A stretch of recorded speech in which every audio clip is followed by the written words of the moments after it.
दर्शकवृन्द नमस्कार। Business plus टेलिभिजनको business plus विशेष संवादमा यहाँलाई स्वागत छ। म शिवन खड्का र आज पनि हामी एफएनसीसीआईकै चुनावको विषयमा रहेर कुराकानी गर्नेछौँ। 2022 साल पुस 14 गते स्थापना भएको नेपाल उद्योग वाणिज्य महासंघले चाहिँ व्यावसायिक हक हितका लागि काम गर्दै आइरहेको छ र प्रत्येक 3 वर्षमा यसको विधान अथवा नयाँ कार्यसमिति चयन हुन्छ र अध्यक्ष निर्वाचित हुन्छ।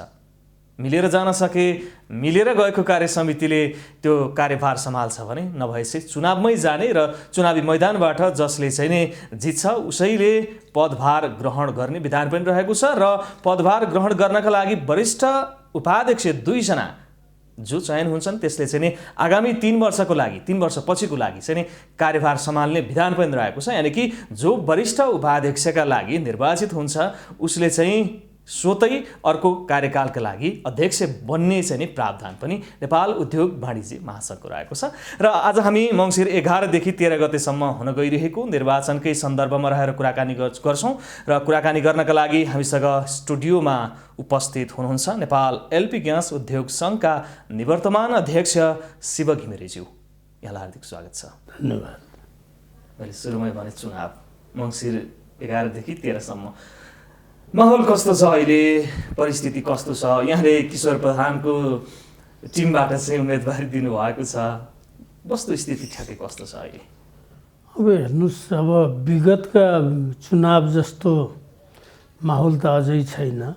यो कोरोनाको कारणले यो 2 पटक हाम्रो निर्वाचन पनि सर्दै आयो। चैतमै हुनुपर्ने निर्वाचन साउनको 25-26 मा पनि हुने भनिएको थियो, त्यो पनि कोरोनाकै कारणले तेस्रो पटक मा आइपुगेको छ र अब चाहिँ हुने सुनिश्चित भएको छ भनौँ न।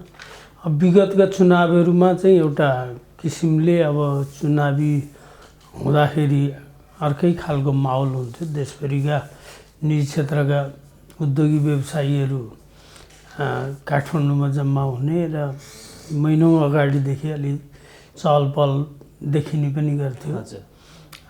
यो पटक अब चाहिँ कोभिड-19 को कारणले सम्भव हुन सकेन। तथापि अब यो एउटा देशव्यापी रूपमा उद्योग वाणिज्य महासंघको चुनाव भनेपछि सम्पूर्ण उद्योगी व्यवसायीहरूको चाहिँ एकदमै चासो त छ नि।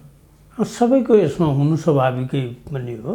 निजी क्षेत्रको छाता सङ्गठन यति पुरानो संस्था, नेपाल सरकार पछाडिको पहिलो चाहिँ के भन्छ देशव्यापी रूपमा सञ्जाल भएको संस्था भएकोले चासो हुनु स्वाभाविकै हो। र फेरि समग्र अर्थतन्त्रलाई नै एउटा चाहिँ राज्यसँग सहकारी गर्ने एउटा संस्था पनि हो। त्यो कारणले पनि यसको आफ्नै खालको महत्त्व छ।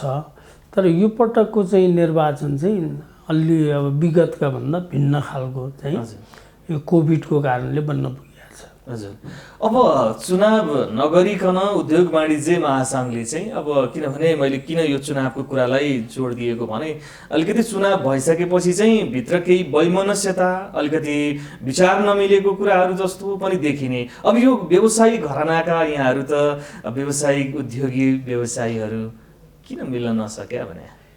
हो, यस्तो हुन्छ। हेर्नुहोस्, अब आकाङ्क्षी धेरै हुने चाहिँ के भन्छ, आखिर एजेन्डा त एउटै हो, व्यवसायिक हितका लागि नै हो। एजेन्डा एउटै हो, तथापि चाहिँ के भन्छ आकाङ्क्षी धेरै हुने बित्तिकै चाहिँ प्रजातान्त्रिक विधि र प्रक्रिया पुरा गर्नुपर्छ। मिल्न नसक्ने मनमुटाव भन्ने कुरो चाहिँ फेरि रहँदैन। यहाँ कुनै दलगत स्वार्थ या कुनै चाहिँ के भन्छ पार्टी पङ्क्तिको चाहिँ के भन्छ यसमा कुनै चिजहरू लागू नहुने भएकोले 13 गते पछाडि फेरि यो समाप्त भइहाल्छ। फेरि समाप्त होला भन्ने विश्वास त हुनुहुन्छ यहाँ? होइन, हुन्छ नै। विगतमा पनि हुने गरे हो, इलेक्सन हुन्थ्यो र इलेक्सन सिद्धिया भोलिपल्टदेखि। अब अहिले चाहिँ अहिले जो अध्यक्ष हुनुहुन्छ भवानी राणाज्यू, योभन्दा अघिका जसले कार्यभार सम्हालिसक्नु भएको छ उहाँले पनि होइन अब मिलेरै जानुपर्छ, सम्भावना चाहिँ बाँकी राख्नुपर्छ, मिलेरै जाने। तर अब चुनाव हुने त निश्चित जस्तै भइसकेको छ,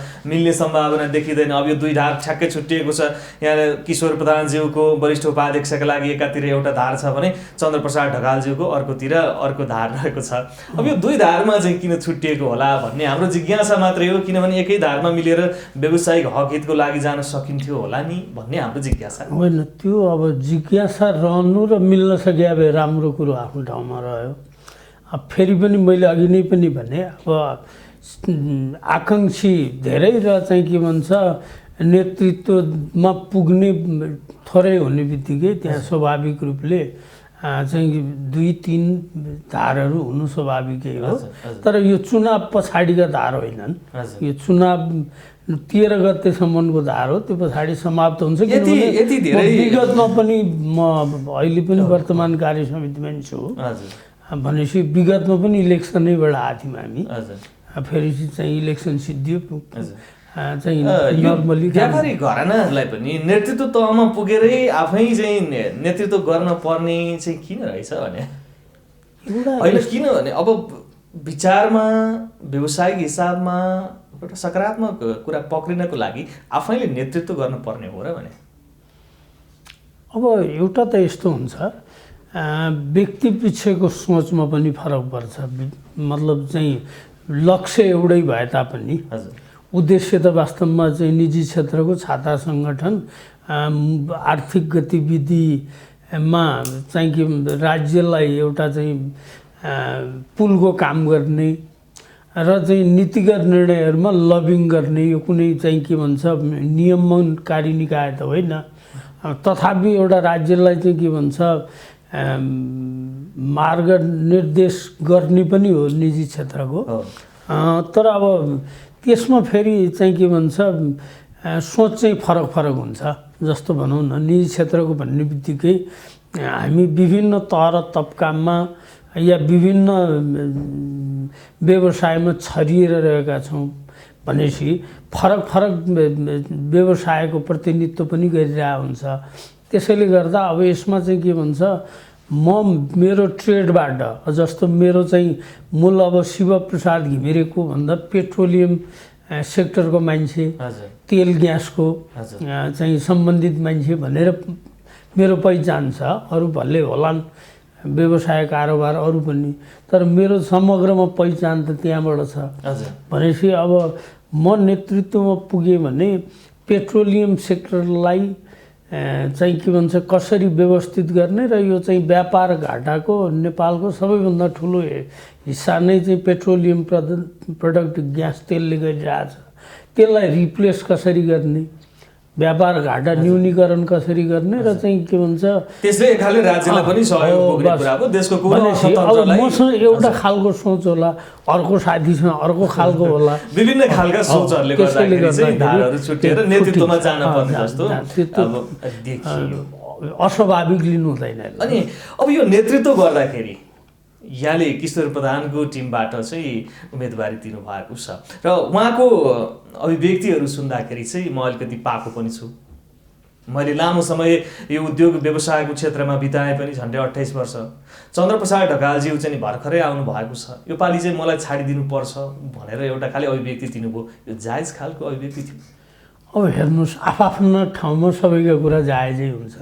यो उमेरको हिसाबले नेतृत्व मैले गर्न पाउनुपर्छ भन्ने जस्तो देखियो बाहिर। अब त्यसरी मात्रै भन्दा त अब त्यो एउटा आफ्नो मत राख्ने कुरोमा चाहिँ के भन्छ किशोर प्रधानजीको म 28 वर्षदेखि नेपाल उद्योग वाणिज्य महासङ्घमा निरन्तर छु भन्ने कुरो उहाँको आफ्नो ठाउँमा जायज पनि छ।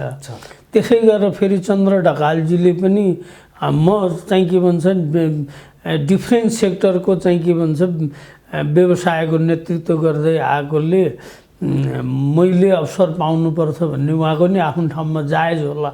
त्यही दुईवटा कुरो एउटा ठ्याक्कै नमिल्न सकेर दुई धार भएर चाहिँ के भन्छ प्रजातान्त्रिक विधि र प्रक्रियामा जानु पर्यो भनेपछि अब त्यो आम मतदाताले कसलाई रोज्ने भन्ने उहाँहरूको हातमा रहन्छ। त्यसैले उहाँहरू दुवै निजी क्षेत्रका चाहिँ होनहार व्यक्तित्व हुनुहुन्छ होइन, र चाहिँ आफ्नो दाबीमा उहाँहरू आफ्नो दुवैजना अडिग हुनुहुन्छ, ठिक हुनुहुन्छ। दुबईको तर्कमा जस्तो चाहिँ किशोर प्रधान जीले जुन भनिराख्नु भएको छ, मेरो 28औं वर्ष निरन्तर चाहिँ के भन्छ नेपाल उद्योग वाणिज्य महासङ्घमा छु, एकचोटि नेतृत्व गरेर मलाई अवसर दिनुपर्छ र म त्यस पछाडि रिटायर हुन्छु भन्ने उहाँको सोच त्यो आफैमा राम्रो हो। त्यसको कदर चाहिँ गरिदिन सक्नु भएन चन्द्रप्रसाद ढकाल। अब यस्तो छ, अब कदर भएको भए त इलेक्सनै हुँदैन थियो। हजुर, जस्तो चाहिँ कदर गर्नुपर्ने थियो कि थिएन, यहाँलाई के लाग्छ? गर्दाखेरि राम्रो हो, पालै पिलो फेरि अर्कोपल्ट असफल भइसक्नु भयो किशोर प्रधानज्यू त भनेर भन्ने व्यवसायीहरू पनि छन् नि। उहाँले व्यावसायिक हक हितका लागि खासै काम गर्न सक्नु भएन, नेतृत्वदायी योभन्दा अघि पनि नेतृत्वको भूमिका निर्वाह गर्ने ठाउँमा हुनुहुन्थ्यो, तर दुवैजना हुनुहुन्छ। त्यो त उपाध्यक्ष अहिले पनि दुवैजना हुनुहुन्छ वर्तमान कार्य समितिमा, किशोर प्रधान पनि हुनुहुन्छ, चन्द्रप्रसाद ढकाल पनि हुनुहुन्छ। को सफल असफल भन्ने कुरो होइन, चाहिँ के भन्छ अब त्यो त चाहिँ के भन्छ सफल असफल हुने भन्ने त अब नेतृत्वमा आएपछि थाहा हुने कुरो भयो, काम गरिसकेपछि। उहाँहरू चाहिँ उपाध्यक्ष भएर चाहिँ के भन्छ दुवैजनाले नेतृत्व गर्दै आउनु भएकोले त दुवैजना जिल्ला तहका प्रतिनिधिहरू उद्योग वाणिज्य सङ्घका व्यक्तिहरूले चाहिँ के भन्नुहुन्छ भने यो जिल्ला तहमा चाहिँ नि उहाँले खासै हामीलाई केही उपलब्धि गर्ने खालका र हाम्रा इस्युहरू जे थिए, हामीले जे कुराहरू चाहिँ भनेका थियौँ त्यसमा सम्बोधन गर्ने क्षमता चाहिँ किशोर प्रधानज्यूसँग भएन भनेर एक खाले आरोप चाहिँ लागिरहेछ। यस्तो छ, हेर्नुहोस्, आकाङ्क्षाहरू स्वाभाविक रूपमा असीमित हुन्छन्। त्यो जति त्यहाँको आवश्यकता होला, त्यो जिल्ला नगर उद्योग वाणिज्य सङ्घको जे खालको आवश्यकता होला त्यो परिपूर्ण भने त चाहिँ नहुन सक्छ, नभएको हुनसक्छ। त्यसमा पनि यो पछिल्लो अवस्था त चाहिँ कि देशको विषम परिस्थिति आज भनौँ न वर्षौँ दिनदेखि झेलिराखेको छ। यो अब विश्वले नै झेलिराखेको कुरो। अब हाम्रो जस्तो गरिब मुलुकले त अरू झन् धेरै पीडा चाहिँ बेहोर्दै आउनु परेको छ। त्यसले गर्दा जति आवश्यकता थिए, चाहना थिए, जति त्यहाँको चाहिँ के भन्छ जिल्ला नगर उद्योग वाणिज्य सङ्घ या वस्तुगतका या तमाम भनौँ निजी क्षेत्रका समस्या, आज कतिपय व्यवसाय नै चाहिँ के भन्छ पर्सेन्टेज वाइज घटीबटी प्रभाव होला। कोही त शून्यमै छ, असर सबैलाई छ। कोही शून्यमै झरे अवस्था छ भने कोहीको 90% खस्केर 10% बाँकी रहेको अवस्था छ। चुनौती त सबैमा छँदैछ भनेपछि केही हुन सकेन भनेर नेतृत्वसँग अपेक्षा गर्नु बेठिक होइन। परिस्थिति त्यस्तै थियो, परिस्थितिले त्यो बनाएको, त्यसले गर्दा असफल भन्न चाहिँ। यहाँले हिजो भर्खरै पनि यो नक्कली उम्मेदवार भनेर अवैधानिक कुराहरू गरेर महासङ्घमा एक खालको चाहिँ विरोध पत्र बुझाउनु भयो किशोर प्रधानको टोलीले भन्ने कुरा आएको छ। खास यो के हो? नक्कली अवैधानिक भनिएको होइन, त्यसमा अब केही विधानसँग बाजिएका कुराहरू चाहिँ निर्वाचन समितिले क्लियर गरेन भन्ने खालको आशय मात्रै हो। हजुर, नक्कली कुनै चाहिँ उम्मेदवार बन्यो भन्ने आरोप चाहिँ होइन। मतदाता पनि अवैधानिक नक्कली उम्मेदवारहरू भए भन्ने खालको आरोप चाहिँ लगाउनु भएको छ। यसो हो, त्यो भनिएको के हो भने जस्तो कि नेपाल उद्योग वाणिज्य महासङ्घको विधान त खास गरी भनौँ न वस्तुगत सङ्घहरूले एउटा वस्तुगत सङ्घको प्रतिनिधि एउटा हुन्छ। मुख्य प्रतिनिधि भने मतलब उम्मेदवार एक हुने भयो, उम्मेदवार वा मतदाता एक हुने भएपछि एउटैबाट दुईटा कसरी चाहिँ के भन्छ दियो भन्ने खालका चाहिँ के भन्छ भनाइहरू आएको। त्यसमा सुनवाई चाहिँ के भयो? यहाँको कुरा मिलिसकेको भनेर पनि के निर्वाचन अधिकृतज्यूहरूले चाहिँ भयो, ल ठिक छ अब हामी। अब एउटा त यस्तो छ, अहिले अब चाहिँ तत्कालको अवस्था भने त चाहिँ हुन त अब चाहिँ अर्को नयाँ नेतृत्वलाई हस्तान्तरण गरेर पदस्थापना नगरुन्जेल वर्तमान कार्य समिति एक्टिभ भएकै मानिन्छ। किनभने कुनै पनि निर्णय गर्नु पर्यो भने जस्तो भोलि नै नेपाल उद्योग वाणिज्य महासङ्घको अर्को बैठक छ, यही 54औं साधारण सभा सम्बन्धी कतिकै नीतिगत कुरा त त्यही कमिटीले गर्नुपर्छ। तर अब अर्को ढङ्गले हेर्दा चाहिँ निर्वाचन प्रक्रिया सम्बन्धी सम्पूर्ण अधिकार चाहिँ त्यो निर्वाचन समितिमा गइसके अवस्था हुन्छ। निर्णय गरेर निर्वाचन समिति यो भनेर गइसकेका हुन्छ भनेपछि अब त्यो समितिले बेठिकै गर्यो भने त जाने ठाउँ अदालत होला, अरू न्यायिक निकायहरूमा होला। नभएदेखि नेपाल उद्योग वाणिज्य महासङ्घको विधान त निर्वाचन समिति गठन भइसकेपछि स्वत चाहिँ के भन्छ अन्तिम निर्णय गर्ने अधिकार हुन्छ। त्यो निर्णय गर्नेलाई चित्त बुझेन भने चाहिँ के भन्छ अदालत जानुपर्छ। ठिक छ। अब यो वर्तमान कार्य समितिले चाहिँ उद्योग वाणिज्यको क्षेत्रमा काम गर्न सकेन र यसअघिका नेतृत्वहरू चाहिँ अलिकति असफल भए, खासै उद्योगी व्यवसायीहरूको हकहितका लागि अथवा उद्योग वाणिज्य महासङ्घ जे एउटा सोच लिएर स्थापना भएको थियो त्यो अनुसार चाहिँ नेतृत्वमै हानाथाप हुने, आफैमा तानातान हुने र त्यो अनुसारको काम गर्न नसकेको भन्ने आरोप लागेको छ। यहाँलाई के लाग्छ? विगतको यति लामो समयको इतिहास बोकेको छ, यहाँले पनि आफ्नो व्यवसाय थुप्रै वर्ष बिताइसक्नु भएको छ उद्योगी व्यवसायी भएर। के लाग्छ यहाँलाई विगतदेखि आजसम्म फर्केर हेर्दाखेरि उद्योग वाणिज्य महासङ्घले गरेका क्रियाकलापहरूले सन्तुष्ट हुने ठाउँ छ? अब एउटा अहिले पछिल्लो अवस्था उठिरहेको चाहिँ आवाजहरूमा केही हदसम्म सत्य छ।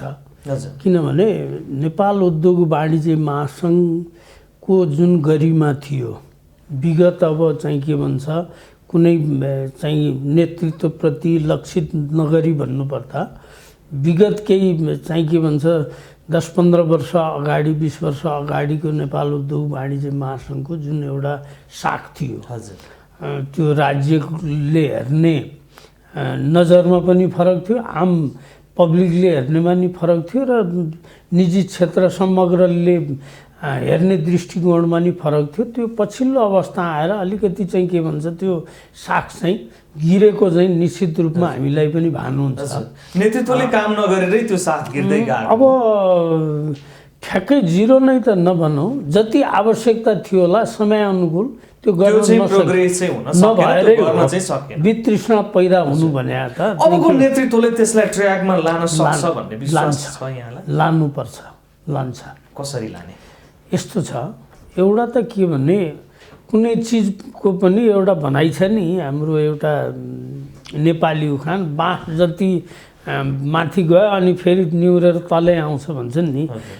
नेपाल उद्योग वाणिज्य महासङ्घको जुन खालको एउटा हाइट उचाइ थियो त्यो उचाइ गएको गाई मात्रै भयो, तलतिर फर्केर हेर्ने काम भएन यो विगत केही लामो समयदेखि।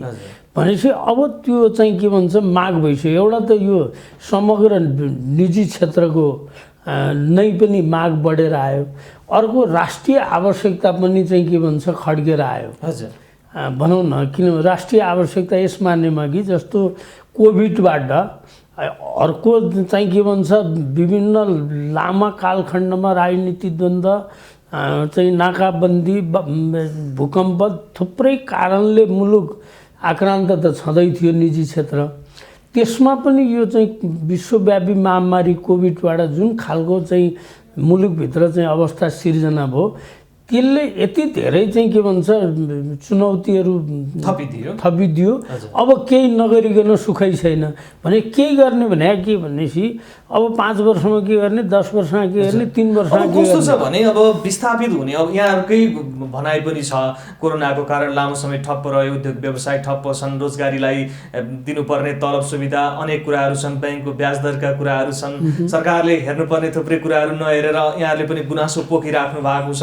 अब त्यसलाई कसरी व्यवस्थित बनाउँदै लैजान सकिन्छ त व्यवसायिक हकहितका लागि? अब व्यवस्थित बनाएर लग्नलाई भनेको विस्थापित हुन आँटेका जुन उद्योगी व्यवसायीहरू छन् उहाँहरूको सन्दर्भमा कुरा यस्तो छ। अब मैले अघि नै पनि भने आक्रमण यो उसबाट चौतर्फी रूपमा भएको छ कोभिडबाट, तर पर्सेन्टेज वाइज घटी बढी छ।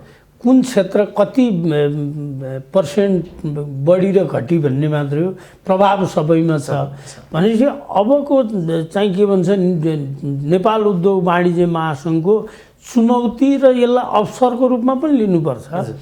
किनभने अवसर यस मानेमा लिनुपर्छ यो बिग्रिएको अर्थतन्त्रलाई उकास्न र जोगाउनको निमित्त एउटा चाहिँ रोड म्याप बनाएर दिने दायित्व पनि निजी क्षेत्रको छाता सङ्गठनको काँधमा छ। त्यो अवसर हो। यदि सही नेतृत्वले गर्न सक्यो अवसर हो। यदि फेरि यसलाई सही सदुपयोग समयमा गर्न सकिएन भने यो फेरि नकारात्मक वेमा जान्छ र यो चुनौती पनि हो। यसबाट नेपाल उद्योग वाणिज्य महासङ्घको साख अब उठ्न नसक्ने गरी गिर्न पनि सक्छ। त्यसले गर्दा यो दुइटै त्यति नै चाहिँ के भन्छ अवसर र चुनौती त्यति नै ठुलो च्यालेन्जको रूपमा छ। यही च्यालेन्जलाई यहाँले दिनुभएको किशोर प्रधानको टिमले पुरा गर्छ भन्नेमा यहाँ विश्वास 100% म विश्वास के आधारहरू छन्? आधार भनेको जस्तो कि चाहिँ के भन्छ एउटा त किशोर प्रधानजीसँग म छोटोमा भनौँ म कसैको चाहिँ के भन्छ टिमको आलोचना या चाहिँ के भन्छ प्रशंसा म गरिरहेको छैन। एउटा त पहिला कुरो त नेतृत्व गर्ने मान्छेसँग प्रशस्त टाइम चाहिन्छ। नेतृत्वमा पनि विशेष गरी चाहिँ के भन्छ अध्यक्ष र वरिष्ठ उपाध्यक्ष, किनभने वरिष्ठ उपाध्यक्ष काम गर्नु आगामी 3 वर्ष पछाडिको त अध्यक्ष नै त्यो वरिष्ठ उपाध्यक्ष नै हुने भएकोले गर्दा 6 वर्ष नेतृत्व गर्न फुल टाइम दिनुपर्ने हुन्छ।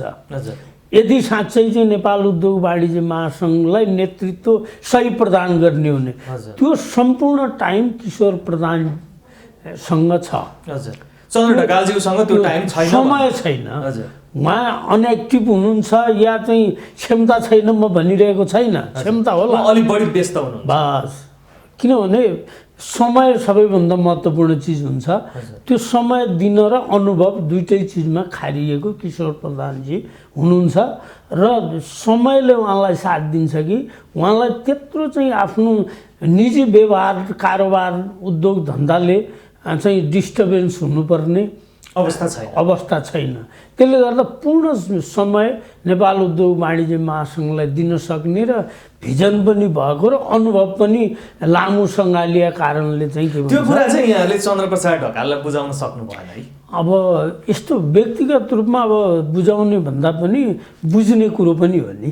मैले कति टाइम दिन सक्छु भनेर चाहिँ के मैले सोच्ने कुरो हो नि। म नेपाल उद्योग वाणिज्य महासङ्घको चाहिँ के भन्छ कार्य समितिमा पटक पटक बस्दै आएँ भनेपछि मैले कति समय नेपाल उद्योग वाणिज्य महासङ्घलाई दिनुपर्छ र कति समय मेरो चाहिँ के भन्छ निजी व्यवसायलाई छुट्याउनुपर्छ भनेर त त्यो मैले क्यालकुलेसन गर्ने कुरो हो नि। मेरो कुरो त अर्को चाहिँ पर बस्ने साथीले हेरिदिएर पुग्दैन नि। त्यसले गर्दा त्यो सेल्फ डिक्लेरेसन गर्ने चिज हो।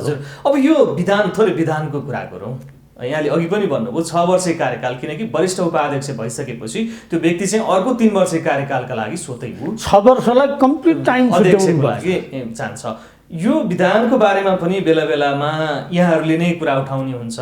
यो विधान त अलिकति भएन, यसलाई संशोधन गर्नुपर्छ भनेर किशोर प्रधानज्यूले पनि विगतमा भनेको कुराहरू पनि छन्। अब यसलाई चाहिँ यो विधान सही छ कि सिधै अध्यक्ष लड्न पाउने अवस्था आयो भने त यो 6 वर्ष कुर्नु पर्दैन थियो कि भन्ने कतिपय व्यक्तिहरूको विचार पनि छ, व्यवसायीहरूको, उद्योगीहरूको। यो विधानका बारेमा यहाँको के सोच? अब एउटा यस्तो छ, यहाँले उठाएको चाहिँ जिज्ञासा अत्यन्तै सान्दर्भिक छ। तर त्यो चाहिँ के भने हिजो ठिक गलत जे भयो विधान संशोधन भयो। हिजो त थिएन चाहिँ के भन्छ वरिष्ठ उपाध्यक्ष स्वतः अध्यक्ष हुने विधान थिएन, संशोधन भएर आएको। अहिले जो निर्वाचित भएर आएको टिम छ भनौँ शेखर गोल्छाजी वरिष्ठ उपाध्यक्ष, कुन विधान अनुसार भन्दा वरिष्ठ उपाध्यक्ष नै स्वतः अध्यक्ष हुने विधान अनुसार निर्वाचित भएर आएकोले चाहिँ के भन्छ यो विधान बेठिक ठिक अर्को प्रसङ्ग भयो। हिजो निर्वाचित भएको टिम कसरी भन्दा चाहिँ त्यो विधान अनुसार जुन अहिले चाहिँ वर्तमानमा चलिरहेको विधान त्यो थियो। अब प्रजातान्त्रिक ढङ्गले हेर्ने हुँदाखेरि चाहिँ वास्तवमा 6 वर्ष ठुलो चाहिँ के भन्छ लामो टाइम हो। एउटा चाहिँ निजी क्षेत्रको उद्योगी व्यवसायको लागि 6 वर्ष चाहिँ निरन्तर चाहिँ के भन्छ त्यो गलत छ। तर अब हिजो बनाएर संशोधन गरेर ल्याइयो अब वरिष्ठ उपाध्यक्ष हुने बित्तिकै म त अध्यक्षको दावेदार भइहालेँ, अब मलाई त मान्छे अल्छी पनि हुने त्यो सेक्युर भयो त्यो मान्छे अल्छी पनि हुने। त्यसले गर्दा अब बनिसक्यो विधान, अब यसलाई चाहिँ के भन्छ इलेक्सन नभएको वर्ष विधान संशोधन सर्वसम्मतिले चयन गर्ने बखतमा त्यसो हुँदा कसैलाई नि चाहिँ के भन्छ असर परे, नभए त कसले त्यो सेक्रिफाइस गर्ने त भनौँ न। जो वरिष्ठ उपाध्यक्ष बन्छ उनीलाई त फेरि स्वतै बन्ने अवसर गुमाएको जस्तो फेरि उसको लागि त चाहिँ के भन्छ त्यो चाहिँ यो कुराले फेरि चाहिँ ठुलो चोट पुग्छ, किनभने एउटा पद्धति अनुसार आएको भयो। त्यसले गर्दा अब यो निर्वाचन नभएको समयमा समय अनुकूल विधान संशोधन र परिमार्जन समय अनुकूल बनाएर जानुपर्छ, त्यो कुरामा चाहिँ दुविधै छैन। तर अब यथास्थितिमा चुनावको मुखमा आएर फेरि चाहिँ अर्को अनुकूल बनाउने भन्ने कुरो चाहिँ फेरि जायज अहिलेकै संविधान त हामी अगाडि बढ्नुपर्छ। अब मलाई थोरै यहाँसँग जिज्ञासा गर्न मन लाग्यो कि उद्योगी व्यवसायीहरूले त आफ्नै देशमा उत्पादन भएका अथवा बाहिरबाट आयात गरिएका वस्तुहरू नै सप्लाई गर्ने हो र पछिल्लो समय चाहिँ हाम्रो जुन चाइनिज नाका छ, मैले थोरै यहाँसँग प्रसङ्ग उठाउन खोजेँ, चीनको नाकामा अलिकति अवरोध सिर्जना भएको छ, त्यसलाई व्यवस्थित गर्नतिर यहाँहरूले खासै ध्यान दिएको देखिएन है। अब यस्तो छ ध्यान नदिएको, किनभने व्यवसायीहरू जसरी अहिले छटपटाइरहेका छन् आफ्ना सामानहरू त्यहाँ अड्कियो भनेर, त्यतातिर चाहिँ खासै उद्योग वाणिज्य महासङ्घले बोलेको जस्तो छ नि अलिकति। अब एउटा त यहाँले अघि नै प्रसङ्ग उठाइसक्नु भएको छ, यो नेतृत्व अहिले जुन नेतृत्व नयाँ नेतृत्वको लागि निर्वाचनमा गइँदैछ यो गत चैतमै भइसक्नु पर्थ्यो। यो कस्तो भने पुरानो नेतृत्व चाहिँ के भन्छ ले नयाँ नेतृत्वलाई हस्तान्तरण गर्ने ट्रान्जेक्सनको फेजमा रहेको कारणले गर्दाखेरि यो वर्तमान कार्यसमिति एक्टिभ छैन, अलिकति त्यस्तो देखिन्छ। हुँदैन भएको भन्न मिलेन, जसरी एक्टिभली रफ्तारमा जानु पर्थ्यो त्यो रफ्तारमा त दुई तिनवटा कारण भए। एउटा त यो चाहिँ के भन्छ चुनाव नै लगभग 1 वर्षदेखि पौने वर्षदेखि अलमल्लिया अवस्था भयो, त्यसले पनि अलिकति अन्योलता छायो। अर्को अब कोभिडबाट जुन चाहिँ के भन्छ कहिले चाइनाले चाहिँ सङ्क्रमणको कारण देखाउने, कहिले के यस्ता विविध खालको भनौँ न चाइनातिर चाहिँ सङ्क्रमण देखा परेको त लगभग 1 वर्ष पनि क्रस भइसक्यो। भनेपछि यी थुप्रै चाहिँ फ्याक्टरले काम गरेको छ। कार्य समितिले किशोर प्रधानको टिमले जितेपछि के छ प्लान? यो यी चिजहरू नै समग्रमा भनौँ न यो निजी क्षेत्रको छाता सङ्गठन नेपाल उद्योग वाणिज्य महासङ्घले गर्नुपर्ने, यहाँ अहिले तपाईँको टेलिभिजन लोकप्रिय टेलिभिजनमा 1 2 3 भनेर गनाउनै भ्याइँदैन, त्यति बृहत चाहिँ के भन्छ समग्र उद्योगी व्यवसायको क्षेत्रमा चाहिँ काम गर्नुपर्ने छ, जुन अहिले गन्ती गरेर म बताउनु भ्याउँछु। त्यो सबै गर्नका लागि प्रतिबद्ध यहाँ हुनुपर्छ। अब अन्तिममा चुनाव जित्नेमा कतिको विश्वस्त हुनुहुन्छ यहाँ? अब हेर्नुहोस्, एउटा त चुनाव जित्ने कुरा विश्वस्त नहुने त अब म पटक पटक मेरो व्यक्तिगत रूपमा भन्नुभयो भने अब म विगतका चुनावमा नि सबैको साथ सहयोग पाएर चाहिँ वस्तुगत तर्फबाट मैले चाहिँ भारी मतले नेतृत्व गर्ने अवसर प्राप्त गरेँ हुँ र मलाई पुनः विश्वास छ उहाँहरूबाट पुनः विश्वास गरेर नेतृत्व गर्ने र मैले चाहिँ प्रतिनिधित्व गर्ने सेक्टर पनि आफैमा चाहिँ के भन्छ सबैले नजिकबाट बुझ्नुहुन्छ र आवश्यकता र औचित्यताको आधारमा पनि चाहिँ त्यो रोजाइमा पर्नुपर्छ भन्ने मेरो चाहिँ के भन्छ बुझाइ हो। त्यसले गर्दा म पूर्ण आशावादी छु। चुनावको लागि यहाँलाई शुभकामना पनि छ। नेपाल उद्योग व्यवसायको क्षेत्रमा सकारात्मक पहल हुँदै जाओस् र यहाँले अघि भने जस्तै उठ्नै नसक्ने साख गिर्ने अवस्थाबाट उठोस् र व्यवसायी हक हितका लागि अघि बढोस् र देशको समग्र अर्थतन्त्रको विकासका लागि पनि यहाँहरूको नेतृत्वले चाहिँ महत्त्वपूर्ण भूमिका खेलोस्। बिजनेस प्लस विशेष संवादमा समय दिनुभयो, यहाँलाई धेरै धेरै धन्यवाद। यहाँलाई पनि धन्यवाद, मेरो भनाइ राख्ने अवसर दिनुभयो।